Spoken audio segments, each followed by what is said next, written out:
matapos magsanib puwersa si US President Donald Trump at ang kanyang vice-presidente upang pagsabihan at palayasin si Ukrainian President Volodymyr Zelensky sa White House noong Biyernes, nagdesisyon ang Norway na gumawa ng hakbang laban sa Estados Unidos. Bilang tugon sa insidenteng ito, inihayag ng Norway na kanilang ititigil ang pagsusuplay ng gasolina sa lahat ng barkong pandigma ng Amerika, pati na rin sa mga komersyal na barkong pinapatakbo ng Estados Unidos sa loob ng Norwegian waters. Dahil sa lumalalang tensyon, nagpahayag ang administrasyon ni Trump na nais nitong humingi ng pampublikong paumanhin kay Zelensky upang maibalik ang magandang relasyon sa pagitan ng Estados Unidos at Ukraine. Isang hakbang ito upang mapanatili ang diplomatikong ugnayan at maiwasan ang anumang mas malalim na hidwaan sa pagitan ng mga bansa. Ngunit sapat ba ang isang paghingi ng tawad upang maibalik ang tiwala at respeto na minsang nawala? Pero bago po ang lahat, baka pwedeng pa-like ang video na ito. Dahil napakalaking bagay na ito sa aming content creators. Maraming salamat po.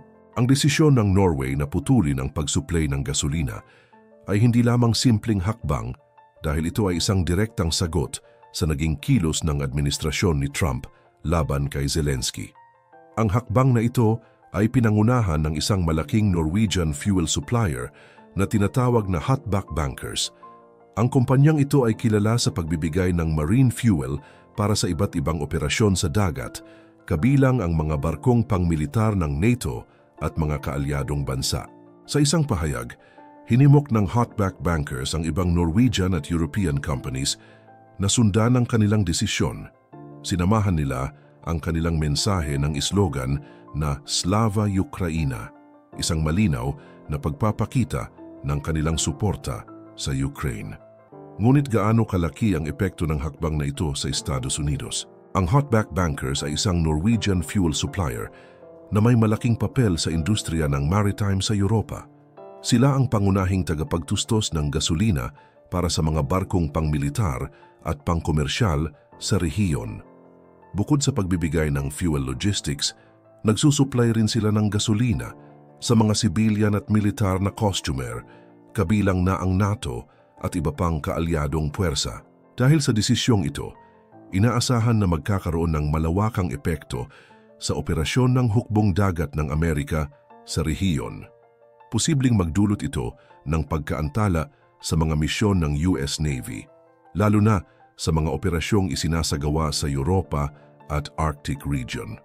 Kung magpapatuloy ang ganitong hakbang mula sa ibang European fuel suppliers, maaaring harapin ng Estados Unidos ang isang seryosong krisis sa enerhiya pagdating sa kanilang naval forces. Ang pagpapahina ng ugnayan sa pagitan ng Amerika at Europa ay maaaring magdulot ng mas malawakang epekto sa pandaigdigang politika.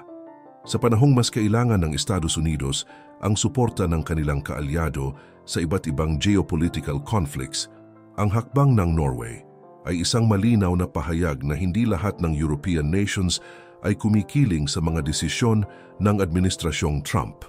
Bukod dito, kasabay ng tensyon sa pagitan ng US at Norway, nadiskubre ng Amerika na kasalukuyang gumagawa ang China ng isang nuclear-powered aircraft carrier. Ang proyektong ito ay isang malaking hakbang ng China upang tapatan ang naval power ng Amerika sa Asia at iba pang bahagi ng mundo. Posible kayang mas lalong humina ang kontrol ng Amerika sa kanilang puwersang pandagat kung patuloy na mawalan sila ng suporta mula sa kanilang kaalyado. Bilang isang mahalagang miyembro ng NATO, ang Norway ay may matibay na ugnayan sa mga kaalyadong bansa at madalas nagho-host ng magkasanib na pagsasanay sa Arctic.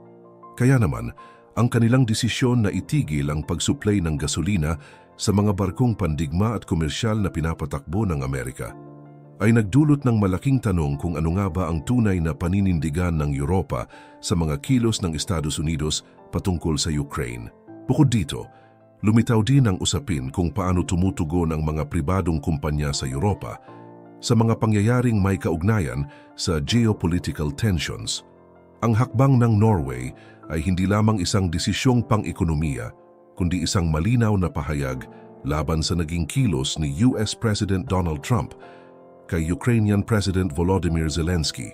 Ayon sa Hotback Bankers, isang Norwegian fuel supplier, labis nilang ikinadismaya ang ginawa ni Trump, lalo na't isinahimpapawid pa ito ng live sa television. Ang ginawang pagpapahiya kay Zelensky ay hindi lamang isang insulto sa Ukraine, kundi sa lahat ng bansang sumusuporta rito. Sa isang hiwalay na ulat, lumabas na si Russian President Vladimir Putin ay natuwa sa nasabing pangyayari. Ayon sa mga ulat, masaya nitong pinanood ang dramatikong eksena habang pinapahiya si Zelensky sa harap ng buong mundo ng Pangulo at Vice-Presidente ng Amerika.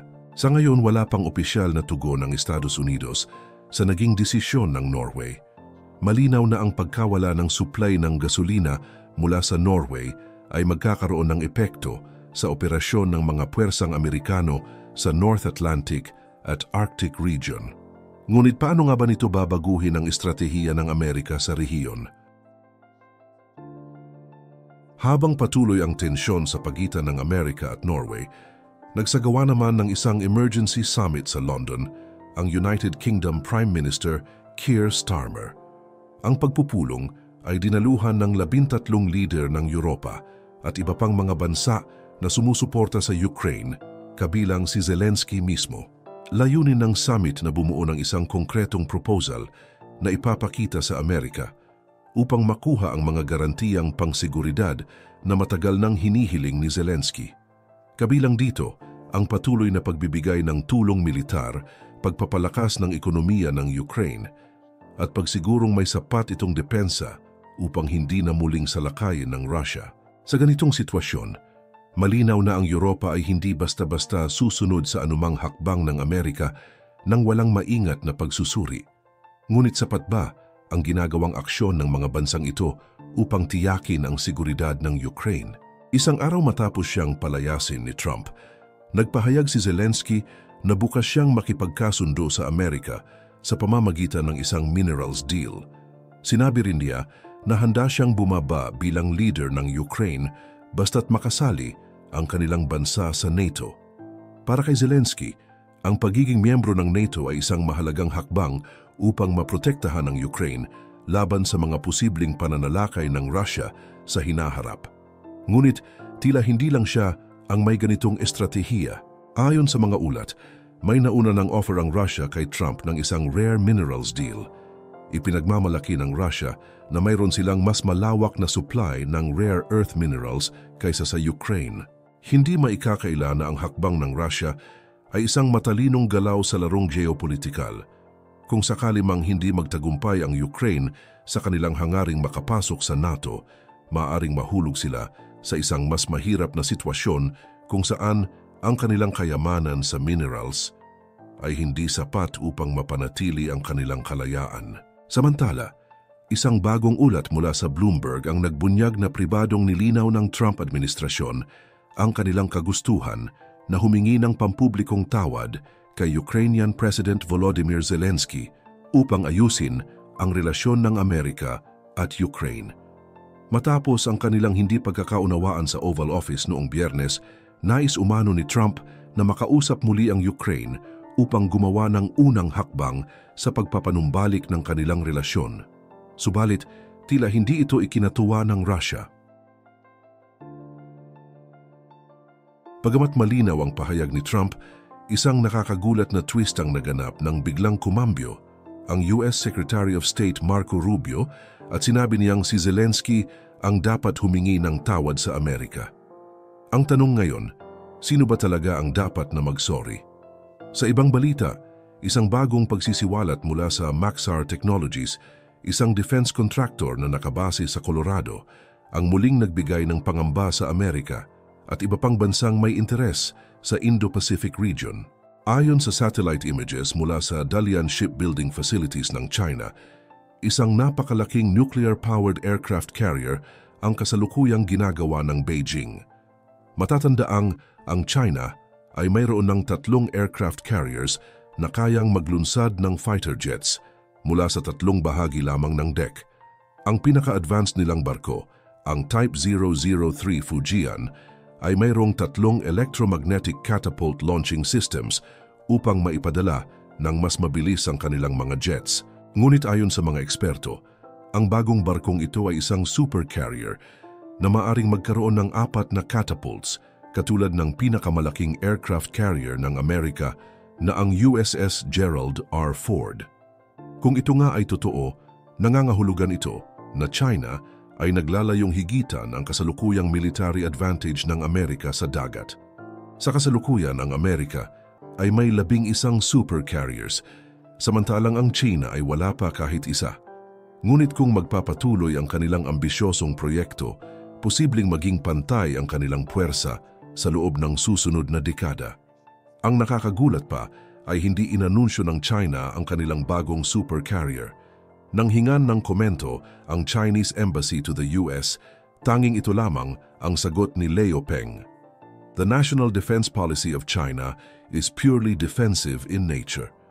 Ngunit kung tunay ngang pangdepensa lamang ito, bakit tila patagong ginagawa ang kanilang supercarrier? Sa harap ng tumitinding tensyon sa pagitan ng mga bansa, malinaw na walang gustong magpahuli sa larangan ng kapangyarihan. Ang tanong ngayon, paano ito makakaapekto sa pandaigdigang seguridad? Ano ang opinyon nyo rito, mga kaalam? I-comment nyo sa comment section down below at huwag kalimutang mag-subscribe para sa iba pang mga balita.